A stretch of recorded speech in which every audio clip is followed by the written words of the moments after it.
AIMIM के अध्यक्ष असदुद्दीन ओवैसी ने ऐलान किया है कि उनकी पार्टी यूपी में होने वाले 2022 के विधानसभा चुनाव में 100 सीटों पर चुनाव लड़ेगी। ओवैसी ने कहा है कि उनकी पार्टी ओम प्रकाश राजभर की अगुवाई वाली सुहेल देव भारतीय समाज पार्टी और छोटी पार्टियों के गठबंधन भागीदारी संकल्प मोर्चे के साथ मिलकर यूपी विधानसभा का चुनाव लड़ेगी। मायावती के ट्वीट पर उनका कहना था कि हमारी किसी और पार्टी से चुनावी गठबंधन के सिलसिले में कोई बात नहीं हुई है। मायावती की अपनी पार्टी है, वो अपना फैसला करे।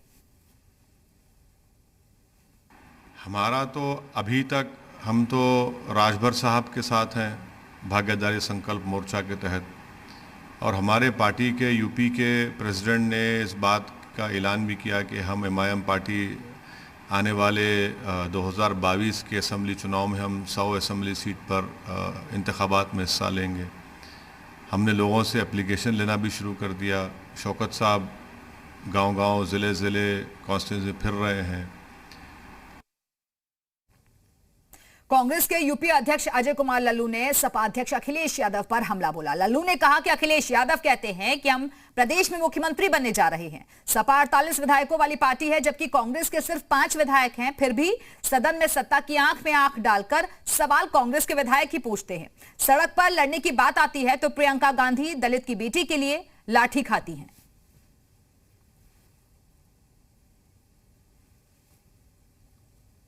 कन्नौज से बीजेपी सांसद सुब्रत पाठक ने अखिलेश यादव पर निशाना साधा। जिला पंचायत अध्यक्ष चुनाव को लेकर अखिलेश यादव के आरोपों पर उन्होंने कहा कि लोकतंत्र के डकैत अगर लोकतंत्र की हत्या की बात करते हैं तो हंसी आती है। उन्होंने कहा कि अखिलेश यादव के समय क्या होता था ये प्रदेश की जनता जानती है। इस दौरान उन्होंने जनसंख्या नियंत्रण को लेकर भी बयान दिया। पाठक ने कहा कि जनसंख्या नियंत्रण पर जो लोग प्यार से मानेंगे उन्हें समझाया जाएगा और जो नहीं मानेंगे उनके लिए प्रशासन और शासन बैठा है। सुब्रत पाठक ने कहा कि हमारे साथी सांसद जनसंख्या नियंत्रण पर संसद में प्राइवेट मेंबर बिल लेकर आ रहे हैं।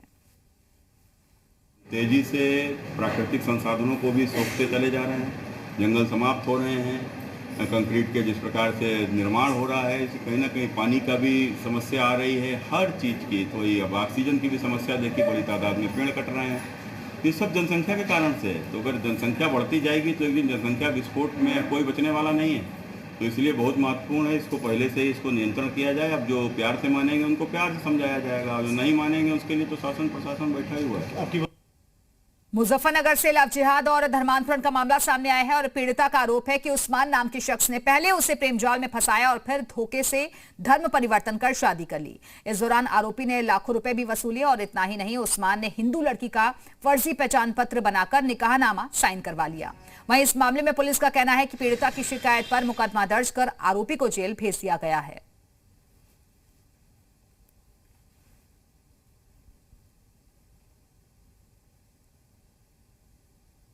पिछले 2 साल से एक व्यक्ति उसके संपर्क में था और शारीरिक शोषण और उससे धन उगाही की है और उससे गलत तरीके से शादी की है। इस संबंध में हम लोगों ने अभियोग पंजीकृत कराया है और उसमें उस व्यक्ति की गिरफ्तारी की है, उसको जेल भेजा है। उसमें उसने यही कहा है कि मतलब धर्म परिवर्तन करा के शादी की है। उसमें हम लोग जांच कर रहे हैं, मुकदमा पंजीकृत कर लिया गया। फतेहपुर से धर्म परिवर्तन और धर्मांतरण के लिए दबाव बनाने का मामला सामने आया है और महिला का आरोप है कि हिंदू से मुस्लिम बने पति ने पूरे परिवार को मुस्लिम धर्म अपनाने के लिए दबाव बनाया और मना करने पर घर से निकालने की धमकी दी। इस संबंध में पुलिस ने आरोपी के खिलाफ मुकदमा दर्ज कर उसे गिरफ्तार कर लिया है। पुलिस के मुताबिक पूछताछ में विजय ने बताया कि साथी ट्रक ड्राइवर ने ब्रेन वॉश कर उसे इस्लाम धर्म कबूल करवाया और जिसके बाद वो मस्जिद में नमाज पढ़ने जाने लगा और परिवार को भी हिंदू धर्म छोड़कर इस्लाम अपनाने की बात कही। फिलहाल पुलिस को अब साथी ट्रक ड्राइवर की तलाश है। थाने पर तहरीर दिया है कि उसका पति विजय सोनकर उसको और उसके पूरे परिवार को मुस्लिम बनाना चाहता है और मुस्लिम धर्म स्वीकार करने का दबाव बना रहा है। उस महिला की तहरीर पर तत्काल थाने पर 37 धाराओं में मुकदमा पंजीकृत कर दिया गया है। आरोपी को गिरफ्तार कर लिया गया है। पूछताछ में आरोपी ने बताया कि वह ट्रक चालक है। एक दूसरा उसका मित्र जो मुस्लिम है वो भी ट्रक चलाता है। उसकी सोहबत में आकर के उसने मुस्लिम धर्म स्वीकार कर लिया है। उसी से प्रभावित होकर वह पूरे परिवार को मुस्लिम बनाना चाहता था, जिसके लिए वह दबाव डाल रहा था। फिरोजाबाद में नाबालिग लड़की से शादी और फिर धर्म परिवर्तन का सनसनीखेज मामला सामने आया है। एसएसपी के मुताबिक सलीम नाम के शख्स ने झाड़ फूंक का बहाना बनाकर लड़की को अगवा किया और फिर पिता अब्दुल की सहमति से उससे शादी कर ली। इतना ही नहीं, सलीम ने धर्म परिवर्तन के बाद नाबालिग लड़की का नाम बदलकर मासूम रख दिया, जिसकी जानकारी मिलने पर मुख्य आरोपी उसके पिता अब्दुल और भगाने में मदद करने और दोनों के लिए रहने का इंतजाम करने के आरोप में बहनोई को गिरफ्तार किया गया। इस मामले में आरोपियों के खिलाफ पॉक्सो एक्ट, धर्मांतरण और अपहरण का मुकदमा दर्ज किया गया है।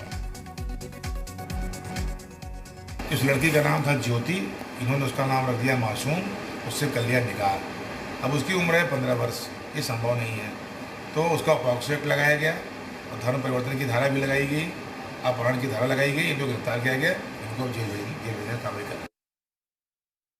बाराबंकी से लव जिहाद के धर्म जिहाद का मामला सामने आया है और अब्दुल बहाफ पर आरोप है कि उसने अपना नाम बदलकर देशराज रख लिया और जिसके घर नौकरी कर रहा था उसी की लड़की को भगा कर ले गया।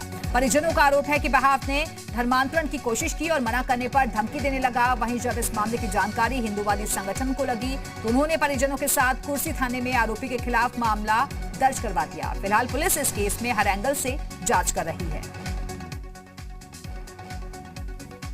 तो बाराबंकी में धर्म परिवर्तन का यह पूरा मामला सामने आया है और अब पुलिस तक शिकायत पहुंच चुकी है। हिंदू संगठन इसको लेकर विरोध भी जाहिर कर रहा है।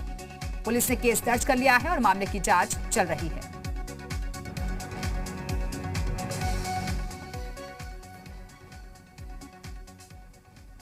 कोरोना की दूसरी लहर में अपनी जान की परवाह किए बगैर कोरोना से जंग लड़ रही टीम की अगुवाई करने वाले औरैया के डीएम को वर्ल्ड बुक ऑफ रिकॉर्ड्स ने सम्मानित किया है। World book of records Switzerland के चीफ विलियम जेजर्ड ने डीएम को सर्टिफिकेट फॉर कमिटमेंट देकर सम्मानित किया। दरअसल कोरोना की दूसरी लहर में औरैया में मृत्यु दर कम रही, ऑक्सीजन की पर्याप्त सप्लाई बनी रही और मरीजों के परिवार वालों के लिए निशुल्क सेवा शिविर में प्रशासन की तरफ से ये लगाए गए। यही वजह है कि महामारी के दौर में बेहतर प्रबंधन के लिए डीएम का सम्मान किया गया है। डीएम सुनील कुमार ने कहा कि औरैया के लिए ये गर्व की बात है। बुक ऑफ रिकॉर्ड लंदन द्वारा कोरोना के बेहतरीन प्रबंधन और विषम परिस्थितियों में बहुत संख्य लोगों की जान बचाने के लिए जनपद औरैया के जिलाधिकारी के रूप में मुझे सम्मानित किया गया है। इसके लिए मैं औरैया की सभी जनता, हमारे जो मीडिया बंधु हैं, हमारे जो कोरोना वॉरियर हैं, डॉक्टर्स हैं, इसके अलावा जो उद्यमी हैं जिन्होंने ऑक्सीजन का मैनेजमेंट बहुत बेहतर किया और साथ दिया औरैया का, उनका मैं दिल से शुक्रगुजार हूँ, उन्हें धन्यवाद ज्ञापित करता हूँ।